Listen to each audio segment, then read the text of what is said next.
तो हम लोगों ने लेक्चर 2C में रूल थर्ड सीख लिया था, जिसमें हम लोगों ने देखा था कि अगर एक से ज़्यादा ऐसी कार्बन चेन है, लॉन्गेस्ट कंटिन्यूअस कार्बन चेन, जिसमें number of carbon atom same है, फंक्शनल ग्रुप डायरेक्टली अटैच है, कंटिन्यूटी भी है, तो हम लोग वो वाली चेन लेते थे जिसमें ब्रांचेस या साइड चेन या सब्स्टिट्यूएंट्स भी बोलते हैं इनको, वो ज़्यादा हों। ये हम लोगों ने सीख लिया था। ठीक है, तो अब हम लोग जो है डिस्कस करने जा रहे हैं एक lowest sum rule and lowest set rule, और एक स्पेशल केस देखेंगे जिसको मैं कोई रूल के अंडर में नहीं सिखा रहा हूँ। अब देखिए, लोएस्ट सम रूल यहाँ इंडिया में बहुत पॉपुलर है, लेकिन मैं एक जानकारी आपको बता दूं कि लोएस्ट सम रूल है ना, अब वो एक्चुअली में IUPAC रिकमेंड नहीं करता है। अब IUPAC के रूल्स जो हैं वो पूरे रिकमेंडेशन से वो 1500 पेज से ज़्यादा है। अब उसमें छोटी छोटी बातें हैं बहुत सारी, तो उनके क्या है ना कि डिस्टॉर्टेड वर्जन भी बहुत ज़्यादा है। लेकिन अब इंडिया में लोएस्ट सम रूल होता है, स्कूलों में हमारे यहाँ अप्लाई किया जाता है, तो इसलिए सिखाना पड़ता है। तो सीखते हैं।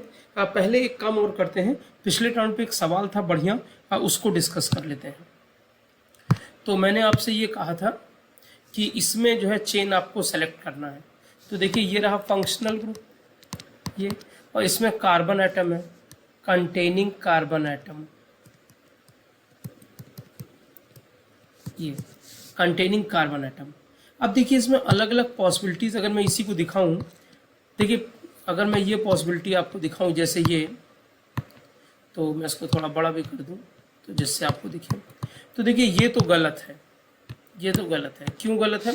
फंक्शनल ग्रुप का कार्बन एटम इंक्लूडेड चेन में नहीं है, ये मतलब जो है not included in chain, chain यहाँ से लेना ही चाहिए, तो ये तो गलत हो गया।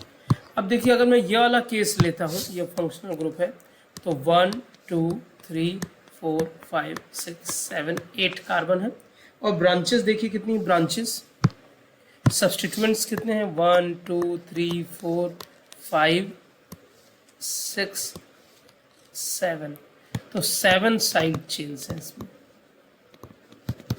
ठीक है ना, जो छूट जाता है वो साइड चेन हो जाता है। ठीक है, और देखिए अभी बात करते हैं। अब अगर मैंने ये लिया, ये फंक्शनल ग्रुप है, ये फंक्शनल ग्रुप है। अब साइड, ये चेन आपकी सेलेक्ट कर ली है, तो साइड चेन 1 एक, ये पूरी 2 3 4 5, और ये पूरी 6, तो 6 साइड चेन्स है। अब जाहिर सी बात है, इसमें हम लोग देख रहे थे 7 साइड चेन्स हैं, और इसमें 6 हैं, तो इसको क्रॉस करते चलें, ये तो गलत है। अब अगर हम ये लेते हैं, तो ये फंक्शनल ग्रुप है, साइड चेन 1 2 3 4 5, यहाँ 5 साइड चेन्स। देखने में ये भी गलत लग रहा है, तो लग रहा है कि ये सही है, ये एक्सपेक्टेड है कि ये करेक्ट है, लेकिन ये भी गलत है, ये भी गलत है, यही बताना है। असल में उसका आंसर यहाँ छुपा है, ये भी गलत है, लेकिन असल में आंसर ये छुपा है कि ये जो है ना, ये this is not side chain, this is not side chain. देखिए, साइड चेन कब होती है ये बता दूं। देखिए, जैसे अब मान लीजिए, अब आप ऐसे गए, ये ऐसे, तो अब आप देखिए, जब आप यहाँ से गए, ये ठीक है, आप यहाँ तक गए। अब इसके बाद देखिए, अब आप जो है ना, ये इसमें, अब देखिए इसके आगे इधर जाते हैं तो एक कार्बन, इधर जाते हैं तो किसी भी डायरेक्शन में जा सकते हैं। तो अगर इधर जाते हैं तो ये साइड चेन हो गई, और अगर इधर जाते हैं, इधर आते हैं, तो ये साइड चेन हो गई। तो ऐसी सिचुएशन में अगर आपने ये चेन ली तो ये साइड चेन हो गई। लेकिन अगर ये ऐसे लिखा है, ये, तो ये साइड नॉट साइड चेन। क्यों? क्योंकि जब आप यहाँ पे वो लेंगे, ये, तो ये आप ले लेंगे, साइड चेन है ही नहीं इसमें। आप ऐसे ले लीजिए, ये ऐसे, तो यहाँ साइड चेन थोड़ी ना है, यहाँ साइड चेन है ही नहीं। आप ये ऐसे ऐसे, ये नो साइड चेन, यहाँ नो साइड चेन। तो ये कॉन्सेप्ट क्लियर करिए अपना कि कहाँ साइड चेन है। ठीक है, अब आइए इधर देखिए, मैं यहाँ फिर से मैंने इसको दिखाया। अब देखिए मैं क्या कर रहा हूँ, ये यहाँ पे साइड चेन नहीं होगी, देखिए यहाँ से लिए ऐसे, ये और ये नॉट साइड चेन। तो यहाँ पे क्या हो रहा है इसमें कि कार्बन एटम ये 1 2 3 4 5 6 7 8 9 कार्बन एटम, तो ये चेन ऑफ 9 कार्बन एटम्स है, ये लॉन्गेस्ट है carbon chain, having functional group. तो ये सही है। अब बाकी सब में देखिए, बाकी सब में देखिए, ये यहाँ पे देखिए, अब मतलब ब्रांच की अगर ना भी बात करें तो 1 2 3 4 5 6 7 8 ही है इसमें। इसमें देखिए, ये तो गलत ही था, इसमें देखिए 8 है। तो यहाँ पे हमारे पास एक चेन है 9 कार्बन एटम्स की, ये तो यहाँ पे क्या है ना कि ये जो रूल 3 है वो नॉट एप्लीकेबल। ये एप्लीकेबल ही नहीं है। क्यों नहीं एप्लीकेबल? ये रूल 3 तभी एप्लीकेबल होता है जब एक से ज्यादा चेन हो same number of carbon atoms की। अब ब्रांच वाली बात ही नहीं आएगी, हमको लंबी चेन मिल गई, लंबी चेन है और एक से ज्यादा है, ध्यान से सुनिएगा, लंबी चेन है और एक से ज्यादा है, तब बात आती है, तब बात आती है कि वो वाली चेन लो जिसमें साइड चेन्स ज्यादा हो, ब्रांचेस ज्यादा हो या सब्स्टिट्यूएंट्स ज्यादा हो। तो उम्मीद करता हूं आप इस केस को समझे होंगे, ये अच्छा केस है।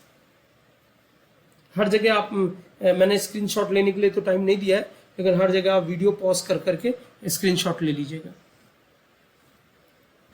तो देखिए अब हम लोग 4th और 5th रूल की तरफ आते हैं। तो देखिए पहले ये वाला रूल देखिए, इफ देयर एग्जिस्ट एक से ज्यादा लॉन्गेस्ट कार्बन चेन हो जिसमें same number of carbon atom हो, सब में फंक्शनल ग्रुप डायरेक्टली अटैच है और सब में सेम नंबर ऑफ ब्रांचेस भी है, सब में सेम नंबर ऑफ ब्रांचेस भी है, then we prefer the chain, हम वो वाली चेन लेते हैं इसमें some of positions of branches और साइड चेन्स और सब्स्टिट्यूएंट्स ये कम्स मिनिमम, जहां पे ब्रांचेस की पोजीशन को हम लोग लोकेंट भी बोलते हैं, तो वो सम मिनिमम आए, इसको बोलते हैं लोएस्ट सम रूल, इसको बोलते हैं लोएस्ट सम रूल। लेकिन जैसा कि मैं अब आपसे कह रहा हूं, देखिए ये इस पॉइंट को देखिए, while naming any compound the numbering should be done such that position of substituted groups gives the smallest sum does not exist in the UPSC recommendations। लेकिन अब चूंकि इंडिया में ये चल रहा है तो बताना पड़ता है। एनीवे देखिए, अब जैसे मैंने ये कंपाउंड दिया है यहाँ पे, तो देखिए सेम कंपाउंड है, ये सेम कंपाउंड है दोनों, तो ये फंक्शनल ग्रुप है, ये फंक्शनल ग्रुप है। कार्बन चेन 1 2 3 4 5 6, इसमें भी 1 2 3 4 5 6, देखिए कार्बन चेन इक्वल है, एक ही कंपाउंड है, 2 चेन मैंने दिखाई। सब्स्टिट्यूएंट्स देखिए 1 2 3 ब्रांचेस, इसमें भी देखिए 1 2 3 ब्रांचेस। अब कौन सी चेन लेंगे ये इंपॉर्टेंट है, अब कौन सी चेन लेंगे ये इंपॉर्टेंट है। तो यहां ब्रांचेस की पोजीशंस देखिए, यहां ब्रांचेस की पोजीशन देखिए, ये इसमें एक ब्रांच है 3 पे, ये 3 पे है पूरा, जहां से ये अटैच है मेन चेन से 3 पे, फिर 5 पे 2 है, 5 + 5, तो ये 13 आया sum, this is sum of position और सम ऑफ लोकेंट्स। इसमें देखिए एक ये पूरा 3 पे है जहां से अटैच है, फिर 4 पे है, फिर 5 पे है, तो इस वाले केस में सम है 3 + 4 + 5, तो यहां जो सम आ रहा है हम 12, तो ये वाला सही है, ये वाला गलत है। जहां ब्रांचेस की पोजीशंस का सम क्या है, मिनिमम। जहां ब्रांचेस की पोजीशन का सम क्या है, मिनिमम। तो ये इंपॉर्टेंट है। लेकिन फिर मैंने, अब आप इसका स्क्रीनशॉट ले लीजिए, मैं थोड़ा छोटा करके लिख दूं, दिखा दूं। मैं ये चाहता हूं कि ये नीचे ये नोट जरूर आए।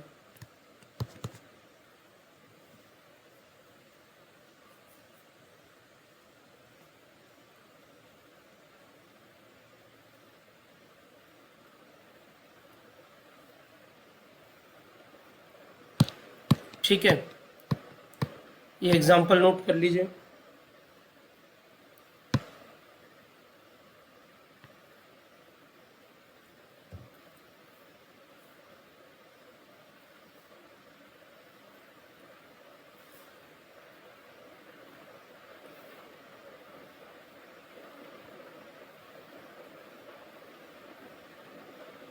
अब आपके दिमाग में एक डाउट होगा, वो डाउट ये होगा कि फिर जब लोएस्ट सम रूल नहीं है तब क्या करेंगे। तो एक्चुअली में जो है वो सेट रूल है, लोएस्ट सेट रूल है। और ये देख लीजिए, मैं इसको समझाऊंगा तभी समझ में आएगा। लोएस्ट सेट रूल है, या इसको बोलते हैं first point of difference rule. ठीक है, हम लोग इसको हाइड्रोकार्बन पर अप्लाई करते हैं, और जहाँ लोएस्ट सम रूल हमारा फेल कर रहा हो। तो पहले स्टेटमेंट ये है कि lowest set of locant defined at the set when compared term by term with other locant sets is cited in order of increasing value has the lowest term at the first point of difference. अब हो सकता हो ये language से आपको ना समझ में आए, तो मैं एक एग्जांपल लूंगा तो आपको कंप्लीट समझ में आ जाएगा। देखिए जैसे ये है। अब देखिए यहाँ पर थोड़ा सा इम्पोर्टेंट चीज़ है। मैं अगर ये यूज़ करता हूँ, और ये देखिए यहाँ पे देखिए पहले कि ये पूरे इस कंपाउंड में हम दो तरफ से नंबरिंग कर रहे हैं। चेन तो एक ही है 10 कार्बन एटम्स की, ठीक है ना। तो अब देखिए अगर मैंने ये वाला केस लिया, इधर से नंबरिंग की, ये वाला लिया अगर, तो देखिए इसमें जो है ब्रांचेस कहाँ कहाँ आ रही हैं। देखिए ब्रांचेस कहाँ कहाँ आ रही हैं, 3, 4, 9, 3, 4, 9 पे सम कितना है 16, सम कितना है 16। और सेट मतलब पोजीशंस, पोजीशन वो क्या है 3, 4, 9। अभी लिख लेते हैं। ठीक, अगर मैंने ये वाला लिया, ये वाला लिया मैंने, अगर नंबरिंग इस साइड से ली, तो देखिए सम कितना आएगा। ब्रांचेस कहाँ कहाँ पे हैं, 2 पर है, 7 पे है, 8 पे है। तो सम कितना आएगा 17, सम कितना आएगा 17। ठीक, अब उधर ऊपर वाले में 16 है, इस वाले में 17 है। सेट देखिए, सेट 2, 7, 8, 2, 7, 8। तो ध्यान दीजिएगा, थोड़ा इसको डार्क कलर यूज करें।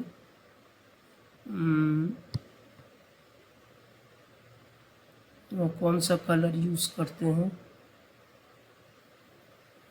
चलिए ये, ठीक है। अब देखिए, अब ये, अब कौन सा सही है। तो सम देखिए इसमें कितना है 16, सॉरी सम इसमें कितना है 16। डार्क कलर नहीं आ रहा है, ब्लू देख लेते हैं।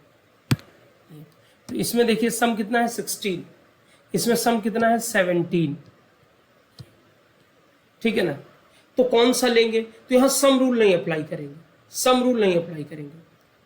अब देखिए सम रूल नहीं अप्लाई करेंगे, मेरी बात ध्यान समझिएगा। तो मैं यहां पे ये कहना चाहता हूं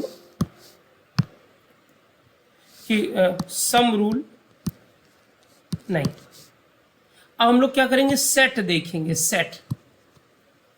अब सेट में देखिए ये 3, 4, 9 है और ये 2, 7, 8 है।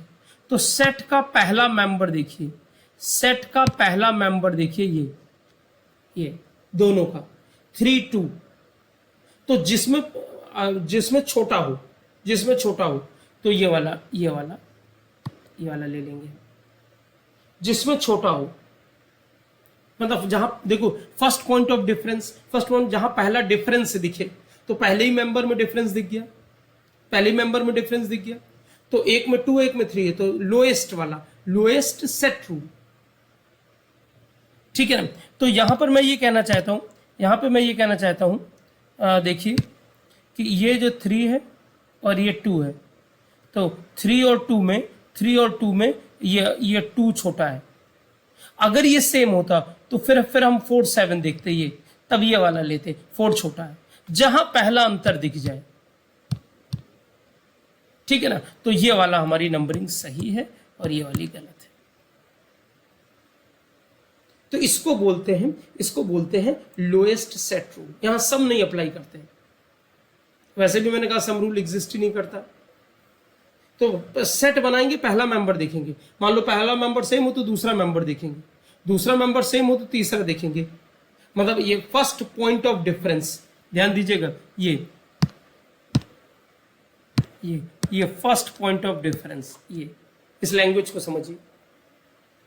अब आप जो है चाहें, तो अब आप चाहें तो ये देखिए, ये स्टेटमेंट समझने की कोशिश कर सकते हैं। ये स्टेटमेंट अब आप समझने की कोशिश कर सकते हैं कि ये मैंने क्या बोला है। और एग्जांपल देता हूं उसके, जैसे ये बड़ा अच्छा एग्जांपल है, ये मुझे काफी अच्छा एग्जांपल लगता है। ये साइक्लिक है, लेकिन देखिए अगर मैंने जो है यहाँ देखिए नंबरिंग यहाँ से की है 1 2 3 4 5 6, ये नंबरिंग की है। तो ब्रांचेज आ रही हैं 1 और 6 पे, ब्रांचेज आ रही है 1 6 पे, सम कितना है 7।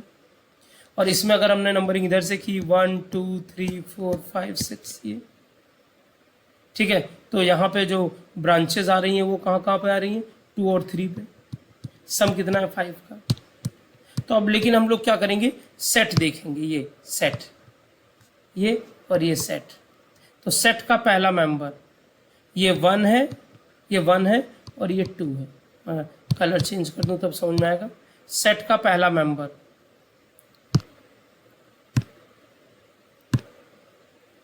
सेट का पहला मेंबर देखिए यहाँ 1 है और यहाँ 2 है, ठीक है। तो ये वाला हम लेंगे, पहला मेंबर देखेंगे 1 6 है, वो 2,3। तो ये हमारा जो है ये सही है, ये गलत है, वो एक्चुअली ये सही है, ठीक है ना। आप समझ रहे होंगे। अब दोनों में जो डबल बॉन्ड की पोजीशन है वो 1 इन आ रही है, जो डबल बॉन्ड की पोजीशन है दोनों में सेम आ रही है,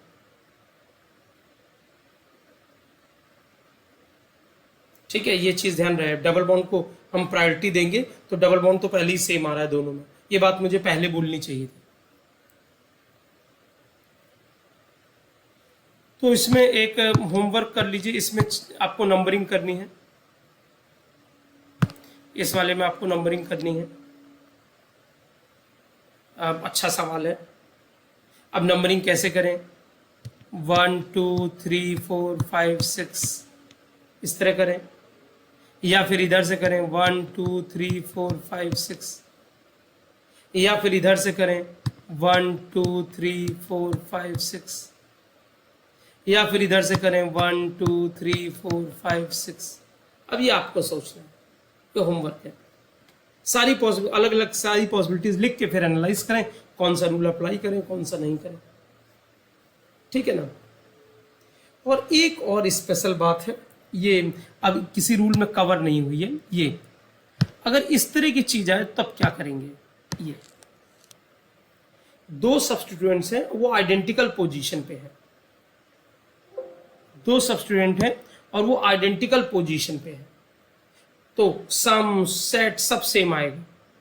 मतलब आप देखिए जरा, इसको देखिए, मैं आपको दिखाता हूं इसको, ये देखिए, अगर ये वाली चेन हमने ली है, ये चेन अगर ले रहे हैं तो नंबरिंग दोनों साइड से करिए, तो देखिए 3 5 ही आ रहा है दोनों पे। देखिए पहले में मिथाइल जो है 3 पे है और इथाइल जो है 5 पे है, और दूसरे साइड से इथाइल 3 पे है और मिथाइल 5 पे है। मतलब सेट सेम सेट है, सेम सेट है, सॉरी, दोनों में सेम सेट है, सम भी सेम है। अब देखिए इधर से ये ऊपर वाले में ये 3 आ रहा है ये, और इधर से ये 3 आ रहा है ये, तो किसको हम लोग जो है लेंगे, क्योंकि देखिए सम सेम आ रहा है, सेट सेम आ रहा है, मतलब सीधी सी बात है मिथाइल को प्रायोरिटी देंगे नंबरिंग में। इधर से ये 3 पे आ रहा है और इधर से ये 3 पे आ रहा है, मतलब 1 2 3 1 2 3 ये। अब किसको हम प्रायोरिटी देंगे, तो इसमें देखिए अल्फाबेटिकली प्रायोरिटी देते हैं। देखिए lowest number according to the alphabetical order of the name of the substituent, alphabetical order of the name of the substituent. तो इथाइल में ई है ये और मिथाइल में ये एम है, तो इसको प्रायोरिटी देंगे नंबरिंग में। तो ये करेक्ट है, ये इनकरेक्ट है। तो ये बात किसी रूल में कवर नहीं हुई थी, तो मैंने इसको यहां कवर कर दिया। तो ये तो मेन फंडामेंटल रूल्स है जो मैंने अभी आपको बताए lecture 2A 2B 2C 2D में। तो ये मेन फंडामेंटल रूल्स है। इसके अलावा बहुत सारी बातें हैं, अभी करेंगे डिस्कस, लेकिन ये मेन रूल है। इनको आप अच्छे से तैयार कर लीजिए, तब हम आगे बात करते हैं।